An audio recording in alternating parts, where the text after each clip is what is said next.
Hello साथियों, नमस्कार। मैं अजीत आप सबका स्वागत करता हूं अपने YouTube चैनल उड़ान एकेडमी पर। और पुनः एक बार फिर आप लोगों के सामने जो है कि मैं क्लासिफिकेशन ऑफ प्लांट्स पादपों का वर्गीकरण पार्ट 2 लेकर आया हूं। और ये जो लेक्चर है ये एकेडमिक परीक्षाओं की जो माफ़ कीजिएगा, जो एकेडमिक बच्चे हैं जो पढ़ाई कर रहे हैं 10th 11th 12th उनके लिए भी उपयोगी है। और इसके साथ साथ जो कम्पिटिटिव एग्जाम की तैयारी करने वाले प्यारे साथी हैं उनके लिए भी यह लेक्चर क्या है, क्रमशः उपयोगी है। और ख़ास करके जो बिगिनर्स हैं जिन्होंने अभी अभी हाल ही में कुछ दिनों पहले अपनी प्रतियोगी परीक्षाओं की तैयारी प्रारंभ की है, उनके लिए यह सीरीज जो है अत्यंत महत्वपूर्ण साबित होगी। क्योंकि अपकमिंग जितनी वैकेंसीज है खास करके रेलवे और एसएससी के अंदर, ठीक ना, उनके अंदर जब आप ध्यान से पढ़ेंगे, देखेंगे, उनके प्रीवियस ईयर क्वेश्चन हल करना शुरू करेंगे तो इन लेक्चर से वहाँ प्रश्न जो है कि स्पष्टता आपको क्या होंगे, देखने को मिलेंगे।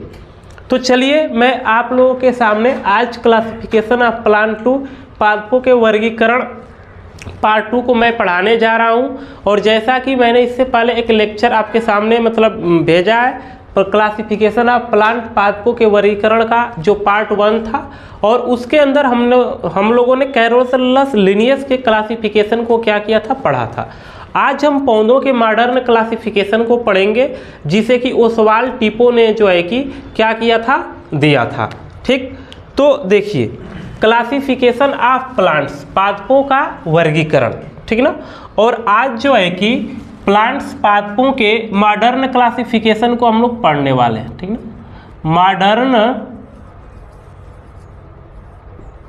Modern classification of plants, modern classification of plants, ठीक ना।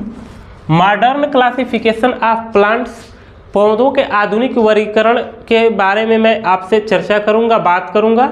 और पौधों के मॉडर्न क्लासिफिकेशन आधुनिक वर्गीकरण को जो है कि देने वाले जो बॉटनिस्ट थे, जो वनस्पति शास्त्री थे, इनका नाम है ओसवाल्ड टिपो। ओसवाल्ड टिपो। और इन्होंने जो है कि यह क्लासिफिकेशन 1942 में दिया, ठीक है। पौधों के आधुनिक वर्गीकरण को किसने दिया, तो एक वनस्पति शास्त्री हुए जिनका नाम था ओसवाल्ड टिपो।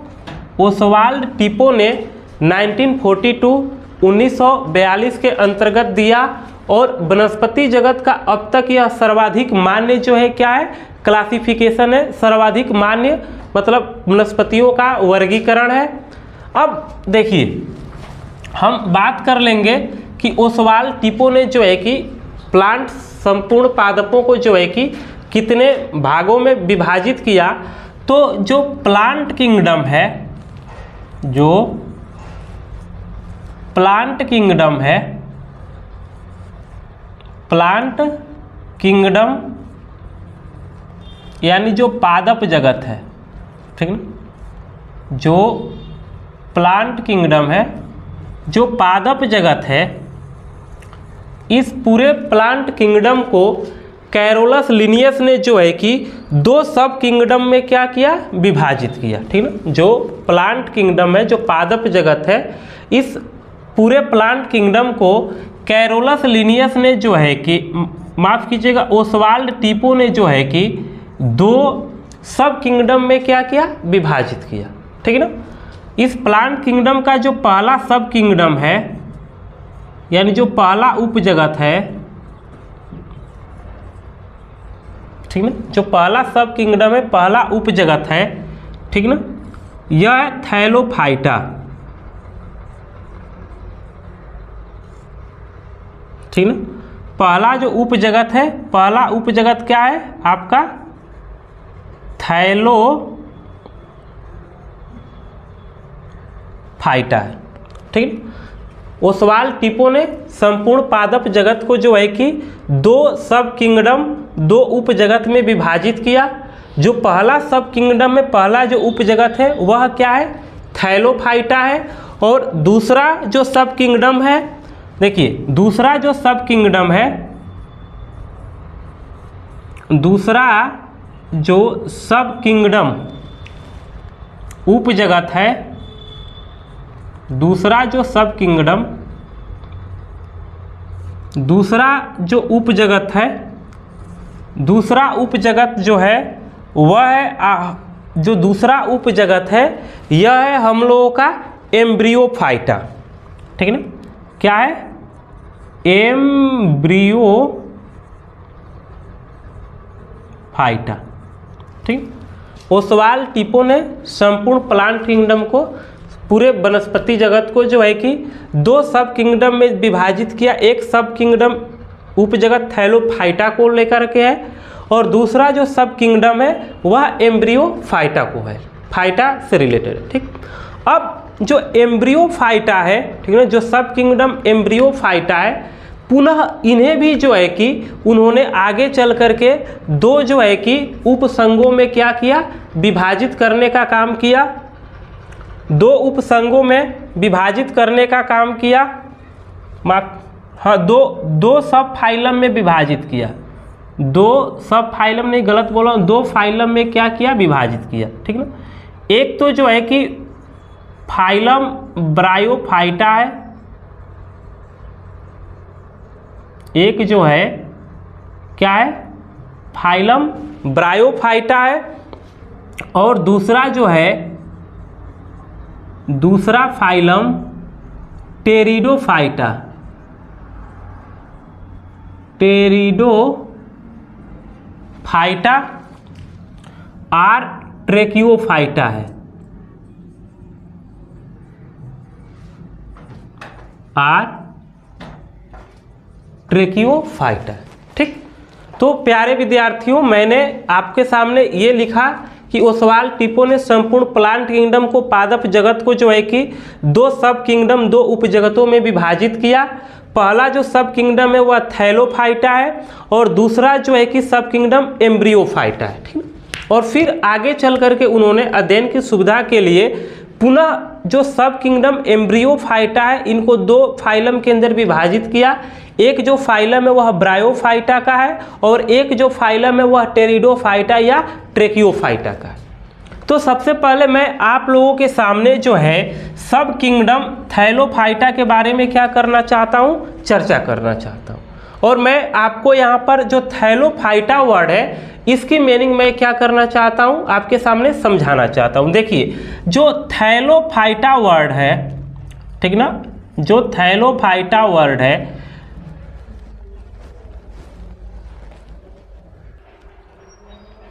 जो थैलोफाइटा वर्ड है, ठीक ना, थैलोफाइटा,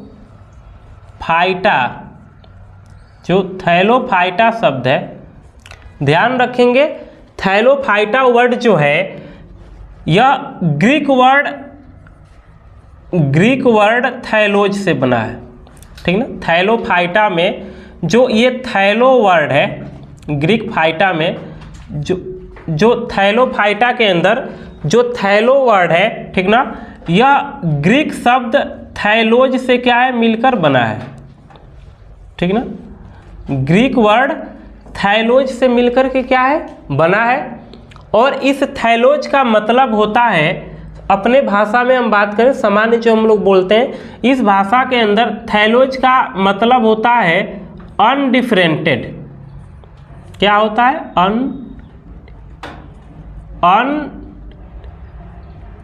अनडिफरेंटेड होता है।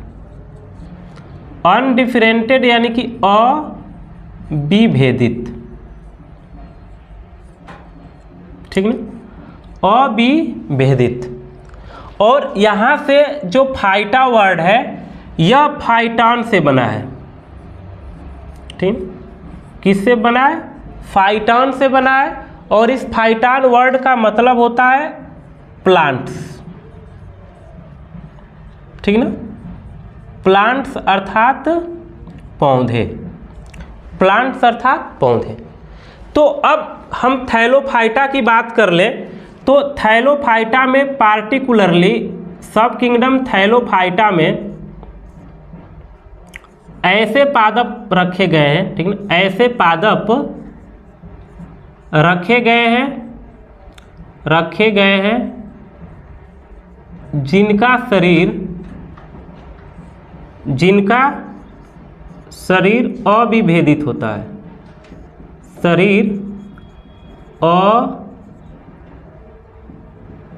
जिनका शरीर अविभेदित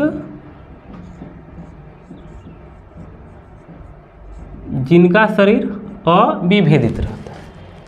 और महत्वपूर्ण जानकारी ये बता दूं कि ओसवाल्ड टिपो ने अपने समय पर, जब इन्होंने लगभग 1942 के अंतर्गत यह क्लासिफिकेशन दिया था पौधों के वर्गीकरण से संबंधित, तो थैलोफाइटा में ही कवक एवं बैक्टीरिया,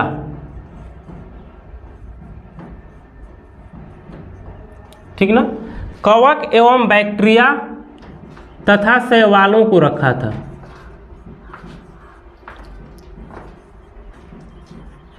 शैवालों को रखा, ठीक है ना। महत्वपूर्ण जानकारी ओसवाल्ड टिपो के इस क्लासिफिकेशन से ये है कि जब उन्होंने ये क्लासिफिकेशन दिया था तो अपने समय में थैलोफाइटा के अंतर्गत कवक, बैक्टीरिया और शैवालों को क्या किया, रखा। लेकिन वर्तमान समय में जो है कि कवक और बैक्टीरिया को जो है कि जब RH विटेकर ने वर्गीकरण की 5 जगत प्रणाली 1969 यानी 1969 में दिया, तो उन्होंने यहाँ से पृथक करके कवक को और बैक्टीरिया को क्रमशः जो है कि किंगडम फंजाई और किंगडम मोनेरा के अंदर क्या किया, रख दिया। तो वर्तमान दौर की बात करें तो हम थैलोफाइटा के अंदर केवल और केवल शैवालों की, मतलब शैवालों के बारे में क्या करते हैं, पढ़ते हैं। अब एक शब्द यहाँ पर आया हुआ है कि थैलोफाइटा के अंदर जो प्लांट है, इनकी जो बॉडी, इनकी जो शरीर होती है वह अनडिफरेंटेड होती है, अविभेदित होती है। अब यहाँ मैं आप लोगों के सामने अनडिफरेंटेड का मतलब समझाना चाहता हूँ।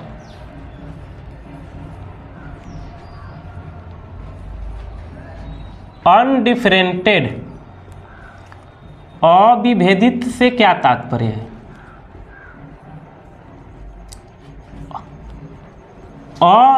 अनडिफरेंटेड, अविभेदित से क्या तात्पर्य? देखिए, अविभेदित का सीधा सीधा मतलब होता है जो विभेदित ना हो या जो विभाजित ना हो। हम दैनिक जीवन में अपने चारों तरफ जितने भी प्लांट्स देखते हैं, लगभग सभी प्लांट जो है पूरी उनकी पादप शरीर जो है रूट, जड़, स्टेम, तना, लीफ, पत्ती के रूप में क्या होती है, डिफरेंटेड होती है, मतलब कि विभाजित होती है। लेकिन ये जो थैलोफाइटा के प्लांट हैं, इनकी बॉडी जो है अनडिफरेंटेड होती है, अविभेदित होती है। अर्थात ऐसे भी मैं इसको लिख सकता हूं कि थैलोफाइटा के जो पादप हैं, थैलोफाइटा किंगडम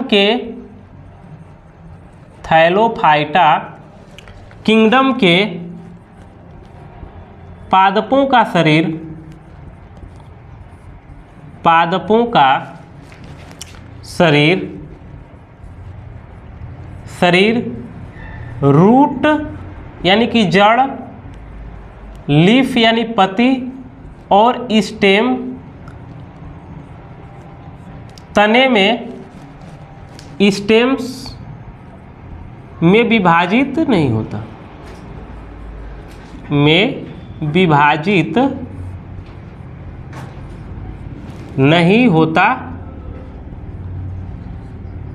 विभाजित नहीं होता।